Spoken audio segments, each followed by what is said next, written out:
केंद्रीय विश्वविद्यालय में आप गए थे कुछ अनियमितताओं के लिए जांच पड़ताल करने के लिए, क्या कुछ गलत पाया गया और क्या कार्रवाई की गई?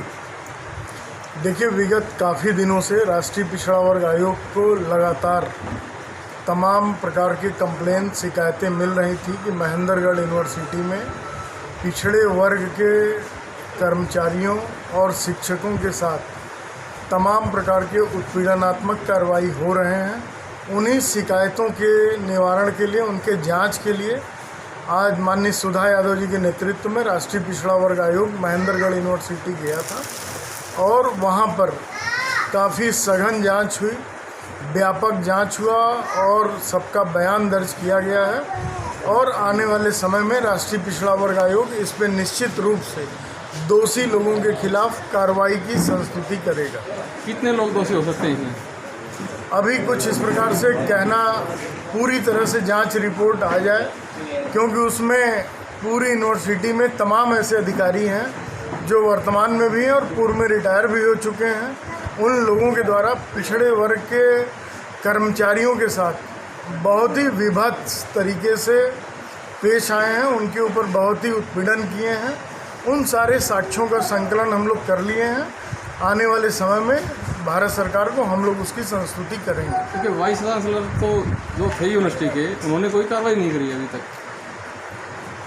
देखिए, इस प्रकार से मीडिया के सामने आयोग के सदस्य होने के नाते जांच पूर्ण होने के पहले हम लोग कुछ कह नहीं सकते, लेकिन इतना निश्चित रूप से कहूँगा कि पिछड़े वर्ग के शिक्षकों के साथ, कर्मचारियों के साथ उस विश्वविद्यालय में, केंद्रीय विश्वविद्यालय महेंद्रगढ़ में अनियमितताएँ हुई हैं, उनका उत्पीड़न किया गया है।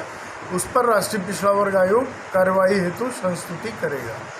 तनीना की पावन धरा पे आए हैं आज, तो यहाँ की जनता है उसको क्या संदेश देना चाहेंगे? देखिए, इस देश का सौभाग्य है कि पहली बार इस देश के अंदर इस देश का नेतृत्व नरेंद्र मोदी जी कर रहे हैं, जो कि पिछड़े वर्ग से आते हैं।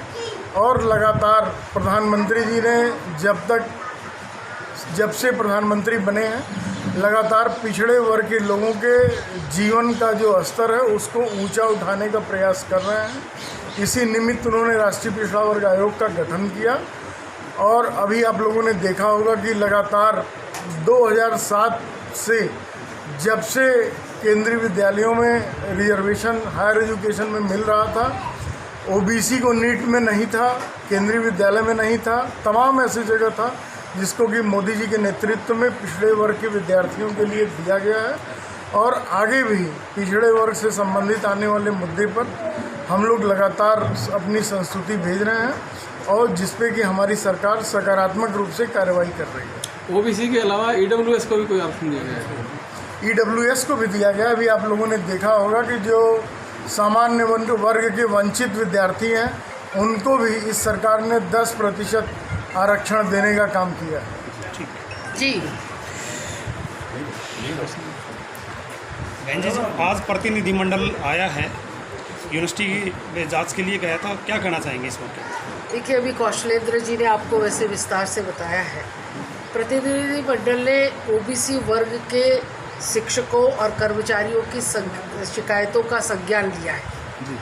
और प्रथम दृष्टया ये दिखाई दिया है कि अन्याय हुआ है, वहाँ पर कुछ वहाँ पर खामियाँ हैं।